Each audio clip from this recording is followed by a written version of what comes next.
Hello దేవి, ఇంట్లో ఎవరు లేరా? ఇక్కడ బయట కూడా ఎవరు లేరు, వస్తున్నా.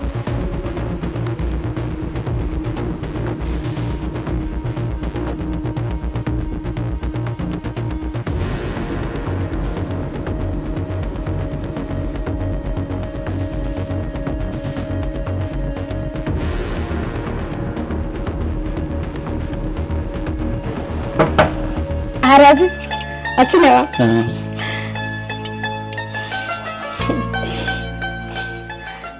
ఏమో రాజు, అసలు నిన్ను చూడకుండా ఉండలేకపోతానా.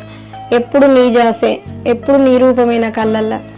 దేవి, రోజు రోజుకు నీ మీద నాకు పిచ్చి పెరిగిపోతుంది. నువ్వు లేకపోతే నేను ఉండలేను. మా ఇంట్లో కూడా బాగా ప్రెజర్ ఎక్కువ అవుతుంది. అసలు ఏం చేయాలో అర్థమవుతలేదు. అవునా? నువ్వేం చేస్తావు తీ రాజు, ఆమెను వదిలేవు, నన్ను వదిలిపెట్టలేవు. దేవి, అందుకే నాకు ఒక ఆలోచన వచ్చింది. ఏం ఆలోచన? సంధ్యను అట్టు తొలగిద్దాం అనుకుంటున్నా. అంటే? చంపేద్దాం అనుకుంటున్నా. అమ్మో, ఆమెను చంపి జైలుకు పోవడమా? ఆమెను చంపి జైలు పోవడం కంటే నువ్వు నన్నే సెకండ్ మ్యారేజ్ చేసుకోవచ్చు కదా. వామ్మో, సెకండ్ మ్యారేజ్ చేసుకుని 10 మంది సమాధానం చెప్పే బదులు దాన్ని చంపేస్తే పని అయిపోతుంది. దాన్ని చంపితే నాకేమవుతుందిరా? ఇచ్చేదా టైం చూసి నిన్నే ఎప్పుడో లేపేస్తా, క్లియర్ అవుతుంది.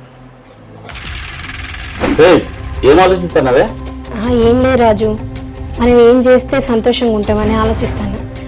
సరే కానీ నువ్వు ఇవేమి మనసులో పెట్టుకోకు.